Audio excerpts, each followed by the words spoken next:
नमस्कार, मैं हूं अर्चना यादव और आप देख रहे हैं मेट्रो मुंबई। वक्त हो गया है डिबेट आखिर क्यों का। देखिए, हमारे भारत देश में बोलने की स्वतंत्रता हम सभी को है। हम सभी अपने बातों को एक दूसरे के साथ साझा कर सकते हैं, हम सभी अपने मन की बातें बोल सकते हैं। लेकिन जिस तरह से आज देश भर में भाषण दिए जा रहे हैं, जो भी भाषण दिए जा रहे हैं, क्या इन भाषणों पर कोई रोक लगनी चाहिए?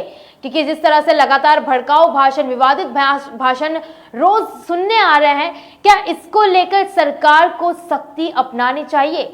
हाल ही में एक मामला सामने आया है जहां पर मौलाना मुफ्ती सलमान अजहरी, जिन्होंने भड़काऊ भाषण दिया। अब उनके इस भाषण के बाद जब वो वीडियो सोशल मीडिया पर वायरल हुआ, पुलिस ने उन्हें गिरफ्तार कर लिया है। गुजरात पुलिस मुंबई के घाटकोपर आकर वहां से पुलिस लेकर गई और उन्हें गिरफ्तार कर लिया गया है। और बताया जा रहा है कि पुलिस थाने के बाहर वहां पर काफी भीड़ भी जमी थी। उनके जो समर्थक भी आए थे, काफी ज्यादा जुट गए थे, नारेबाजी कर रहे थे, जिसके बाद पुलिस ने भी उन्हें तितर बितर करने के लिए लाठीचार्ज भी किया गया था। और अब पुलिस थाने के बाहर सुरक्षा की कड़ी व्यवस्था कर दी गई है। बताया जा रहा है कि मौलाना मुफ्ती सलमान अजहरी, इन्होंने जो भड़काऊ भाषण दिया था और जूनागढ़ में, ये भाषण जूनागढ़ में दिया गया था और बताया जा रहा है कि यहाँ पर भारी संख्या में लोग भी आए थे। लेकिन ये 31 जनवरी का वीडियो है जो आप देख रहे हैं, जहाँ पर इन्होंने खुले मैदान में एक कार्यक्रम के दौरान भाषण दिया था। भाषण का जो वीडियो है वो सोशल मीडिया पर काफी वायरल भी हुआ था। जूनागढ़ में इनका ये कार्यक्रम था और उन्होंने ऐसा कहा था कि अभी करबला का आखिरी मैदान बाकी है, कुछ देर की खामोशी है, फिर शोर आएगा, आज वक्त और ऐसे कुछ शब्दों का भी इस्तेमाल किया था। फिर कहा था कि दौर हमारा जरूर आएगा। और अब ऐसे शब्दों का उन्होंने इस्तेमाल किया था जिसका हम वीडियो यहाँ पर चलवा तो नहीं सकते हैं। लेकिन जब उनका वीडियो वायरल हुआ उसके बाद लोगों ने काफी ज्यादा आपत्ति जताई और कहना था कि उन्होंने हिंदुओं के खिलाफ भड़काऊ भाषण दिए हैं, लोगों में नफरत पैदा करने की कोशिश की जा रही है। ये वीडियो आप जो देख रहे हैं, जहां पर उनके जो समर्थक हैं वो आकर नारेबाजी कर रहे हैं और वो मानने को तैयार नहीं थे जब पुलिस ने उन्हें गिरफ्तार कर लिया था। और उस मामले में बताया जा रहा है कि उन्होंने अपने समर्थकों से ये कहा था कि ना तो मैं अपराधी हूं, ना ही किसी का मुझ पर अपराध करने पर मुझे यहाँ लाया गया है। और जरूरी जांच के लिए उन्हें लेकर गए थे पुलिस थाने। और बताया जा रहा है कि फिलहाल वो अभी गिरफ्तार हो चुके हैं, लेकिन आगे की जांच पड़ताल जारी है। और बताया जा रहा है कि उनके अरेस्ट के बाद घाटकोपर पुलिस स्टेशन ले गया था, उसके बाद वहां पर उनके कई समर्थक भी आए थे और थाने के बाहर काफी सुरक्षा भी बढ़ा दी गई थी। लेकिन फिलहाल उन्हें गुजरात ले जाया गया है जहां पर वो हिरासत में है। और आज हम इसी विषय पर चर्चा करेंगे कि जिस तरह से लगातार भड़काऊ भाषण सुनने आ रहे हैं, इसके पहले भी आप सभी ने सुना होगा कि MIM प्रमुख जो कि असदुद्दीन ओवैसी है, उनकी ओर से भी कई बार ऐसे विवादित भाषण दिए जा चुके हैं। एक बार जब भाषण सामने आया था कि जब कहा गया था कि 15 मिनट के लिए पुलिस को हटा दिए, और अभी कल परसों में ही मौलाना तौकीर रजा का भी बयान सामने आया था जिसमें उन्होंने कहा था कि अगर मुस्लिम नौजवान नियंत्रण से बाहर हुए तो देश में जंग का माहौल आ सकता है। हालांकि इन सारे भाषणों को लेकर सरकार को सख्ती उठानी चाहिए। आखिरकार इस तरह के भाषण जो होते हैं, इसकी वजह से नफरत फैलती है लोगों में और देश में एक खराब माहौल बनता है। और हमारे साथ हैं रामकुमार पाल, BKM नेता, नीरज रॉय, राजनीतिक विश्लेषक, कंचन कुमारी, समाज सेविका, पारसनाथ तिवारी, NCP नेता, अंसार बैग, भाजपा नेता हमारे साथ जुड़ेंगे। और हमारे साथ रेहान मेमन जुड़ चुके हैं, समाज सेवक है। आप सभी का बहुत बहुत स्वागत है हमारे साथ जुड़ने के लिए। और कंचन जी, मैं आपसे शुरुआत करना चाहूंगी कि आप भी लगातार ये जो भाषण आते रहते हैं, हमेशा देखने मिलते हैं, सोशल मीडिया पर हो गया और तमाम प्लेटफॉर्म से हम ये भाषण सुनते रहते हैं, लेकिन आपको क्या लगता है कि जब ऐसे तरह के भाषण दिए जाते हैं तो इसको लेकर भी कोई सख्ती उठानी चाहिए?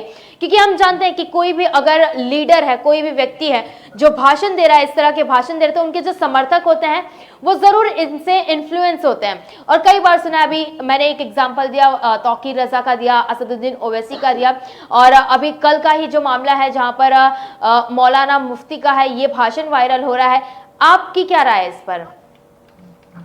जी बिल्कुल, मैं ये कहना चाहूंगी कि ये सही है कि ऐसे भाषण नहीं देने चाहिए लोगों को, क्योंकि देखिए बहुत सारे जो लोग होते हैं, जनता होते हैं, इनसे ये इनके फॉलो करते हैं, इनकी बातों को सुनते हैं, मानते हैं। ऐसे में चाहे वो हिंदू हो या मुसलमान, मैं किसी एक को नहीं कहूंगी, सिख हो, ईसाई हो, कोई भी हो, आप ऐसे पद पे बैठे हुए हैं जहां आप लाखों लोगों को अनुयायी कर रहे हैं, आप उनके अनुयायी बने हुए हैं, ऐसे में आपको अपनी भाषा पे बहुत ही नियंत्रण रख करके भाषण देना चाहिए कि किसी भी तरीके का माहौल ना बिगड़े, किसी भी तरीके से लोगों के अंदर आक्रोश ना आए।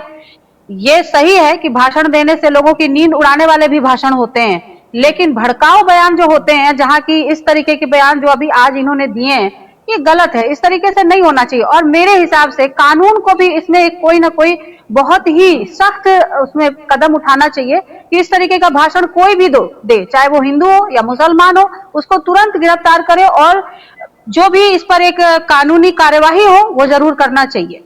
और मुझे लगता है कि जो अनुयायी हैं, जो जनता इनको फॉलो कर रही है, उनको भी, क्योंकि देखिए आज के डेट में इतना कोई अनपढ़ नहीं है कि कोई भड़काऊ बयान दे रहा और आप उसको फॉलो कर रहे हैं इन सब चीजों में, क्योंकि देखिए खून खराबा होगा, मरने वो नहीं जाते, मरता तो आम जनता ही, आम ही लोग मरते हैं। इस तरीके के भाषण दे दिया, खून खराबा हो गया, लेकिन मरता कौन है?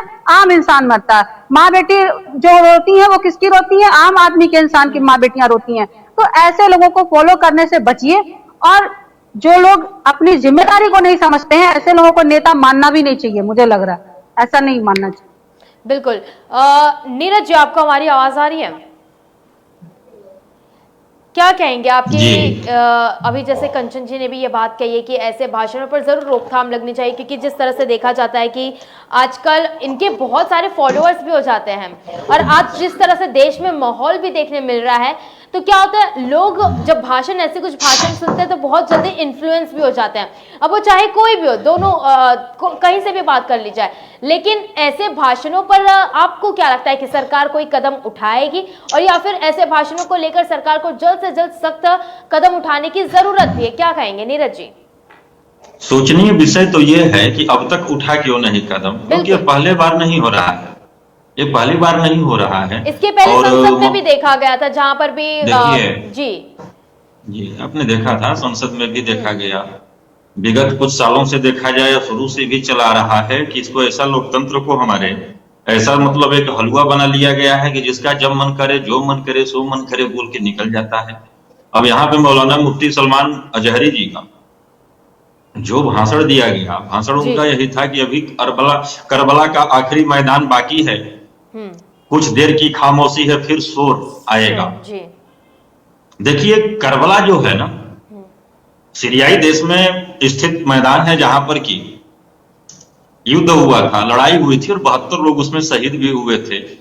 और अधिकतर हमारे मुस्लिम भाई हज करने के बाद, मक्का के बाद वहां भी जाते हैं दर्शन करने के लिए, देखने के लिए, ठीक है। तो वह एक पाक जगह के रूप में माना जाता है, और वहां पर, लेकिन सबसे चीज क्या है, आश्चर्य करने वाली चीज है कि कोई भी धर्म गुरु हो, किसी भी संप्रदाय, किसी भी पंथ का हो, या कोई सार्वजनिक जीवन जीने वाला भी व्यक्ति हो, कहीं ना कहीं से उसके 10 फॉलोअर, अनुयायी होते ही होते हैं, और वो फॉलोअर उसको अपने से ज्यादा उसकी बोली गई बातों को फॉलो करते हैं। उसके बाद वो लोग उसमें न घाटा देखते हैं न नफा देखते हैं। बिल्कुल। आज से नहीं चल रहा है, या शुरू से चल रहा है। कभी इस धर्म में कभी इस निंदा होता है, तो कभी किसी धर्म में किसी पैगंबर को बोलता है, तो कोई कुछ बोलता है, कोई जीसस को बोलता है। ये सब चीजें हमारे देश में कहीं से भी शोभनीय नहीं है। दूसरे के घर में होता है कि विश्व के किस देश में होता है, उससे हमको मतलब नहीं है। आपने कहा अर्चना की बोलने की आजादी, बिल्कुल अभिव्यक्ति की आजादी, वैसी आजादी नहीं कही जाती है कि जो मन करे सो आप बोल दें। और इस दौरान जो कि अभी देखा जा रहा है कि चुनाव आ रहे हैं, चुनाव के दौरान राजनीतिक पार्टियां खास तौर से ऐसे बयानबाजी को और ऐसे बयानवीरों को अपना एक राजनीतिक दुकान चलाने का मुद्दा बना लेंगी, जिससे कि उनके मुद्दों से हटकर, अन्य समस्याओं से हटकर लोगों का ध्यान उधर भटक जाए। और लोगों को चाहिए क्या? क्योंकि लोगों को रोटी की आवश्यकता है, तो रोटी के लिए वो मेहनत नहीं कर सकते हैं। लेकिन अभी उन्मादी नारे अगर चले, हमारे धर्म के नारे चले, पंथ के नारे चले, तो इस पर जोर शोर से रक्षा करना शुरू कर देंगे। लेकिन धर्म भी तभी सुरक्षित रहता है जब हमारे पेट में रोटी रहती है और हाथ को काम रहता है। तो हमारे ऐसे धर्म गुरुओं को इस पर सोचने की भी जरूरत है। और ये जो मुफ्ती सलमान अजहरी जी हैं, एक मुस्लिम रिसर्च स्कॉलर भी हैं। बिल्कुल। ये जामिया रियाजुल जन्नान अल अमान एजुकेशन एंड वेलफेयर ट्रस्ट और दारुल अमान के संस्थापक भी हैं और इनके फॉलोवर देश में अच्छी खासी संख्या में रहते हैं।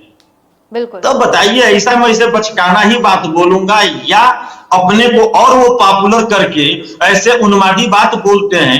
करबला का मैदान बोलने की जरूरत क्या थी? आप कार्यक्रम में गए हैं, आपको जो भी वहां पर बुलाता है ऐसी बातों के लिए नहीं बुलाता है। 31 तारीख को इन्होंने किया, 31 जनवरी को जूनागढ़ में। इनको गिरफ्तार कहां से किया जाता है? गिरफ्तार किया जा रहा है मुंबई के घाटकोपर से। एटीएस इनको गिरफ्तार करती है। अब इन्होंने क्या बोला वो उतना असरदार तो नहीं दिख रहा, लेकिन इनके समर्थक उनके लिए टूट पड़े हैं। गलत ही सही, लेकिन टूटे हैं कि नहीं टूटे हैं? इससे वहां पर माहौल गड़बड़ाता है और आपसी जो वैमनस्यता और कटुता का जो होता है ना, एक संचार होता है और अगल बगल भी आपस में लोग रहते रहते उसी चीज को एक मुद्दा बनाते हैं और धारा से बहक जाते हैं। जी, चलिए हमारे साथ रेहान मेमन जी और उनसे इस बातचीत को आगे